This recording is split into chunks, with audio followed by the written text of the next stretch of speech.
PCOD, PCOS ఉన్న వాళ్ళు red meat తినకూడదు, పొటాటో తినకూడదు, ఇలా కొన్ని ఫుడ్స్ తినకూడదు అంటున్నారు. అది మిత్ ఆర్ ఫ్యాక్ట్?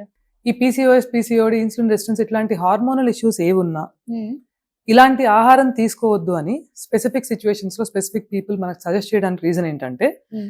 ఆల్రెడీ ఉన్న హార్మోనల్ ఇంబ్యాలెన్స్ హ్మ్. ఇంకా ఇందులోంచి వచ్చే హార్మోన్స్ వల్ల, పెస్టిసైడ్స్ వల్ల, ఇవి గ్రో చేసిన విధానం వల్ల, అసలు ఇవంటూ సే రూట్ కాబట్టి లేదా మిల్క్ ప్రోడక్ట్ కాబట్టి ఇలాంటి కారణాల చేత బాడీలో ఇంకా ఇంపాక్ట్ చేస్తుందేమో అని చెప్పి. I will repeat this.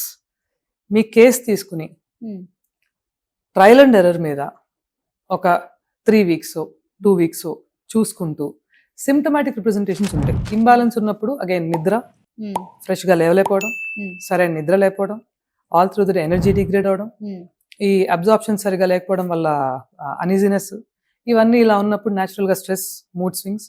So ఏదైనా ఒక ఆహారం కానీ, ఒక లైఫ్ స్టైల్ కానీ అన్ని కలగలిపి ఒక యాక్టివిటీ కానీ మనం చేసినప్పుడు 3 weeks బాడీ ప్రశాంతంగా ఉందా, ఇప్పుడు మాట్లాడుకున్నవన్నీ చక్కగా ఉన్నాయో లేదో చూసుకోండి. చూసుకుని దాన్ని బేస్ చేసుకుని ఈ ఫుడ్ వల్ల నాకు అరుగుదల తేడా వచ్చిందా, ఈ ఫుడ్ వల్ల నాకు అనీజినెస్ వస్తుందా, ఇది తినగానే నాకు స్తబ్దుగా అయిపోయి నిద్రపోవాలనిపిస్తుందా, ఏం జరుగుతుంది చెక్ చేసుకోవాలి. వీటన్నిటికీ కొంచెం శ్రద్ధ, కొద్దిగా టైం స్పెండ్ చేయాలి డబ్బుల కన్నా ముందు. ఓకే.